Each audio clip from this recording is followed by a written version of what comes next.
রচনা বংশীধর চট্টোপাধ্যায়। আমি একটি ছোট্ট মেয়ে। ও তাই নাকি? চলে আসি সুযোগ পেয়ে। বাবা খুব ভালো। এসে কি দেখলাম জানো? কি দেখলে গো? তোমাদের স্কুলটা কত বড়। তাই নাকি? আমার বুকটা কি হচ্ছে জানো? কি হচ্ছে? আমার বুকটা কাঁপছে ধরে ধরো। আর আমি একটা কথা বলবো। কি বলবে? সেটা 100 হবে না, হবে 90। এই যা আর তোমার মনে নেই তো আমি তাই ভেবে পালাই। এমা না না, পালাবে কোথায়?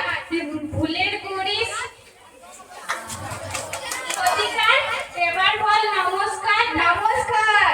এবার বল bye tata bye bye. By.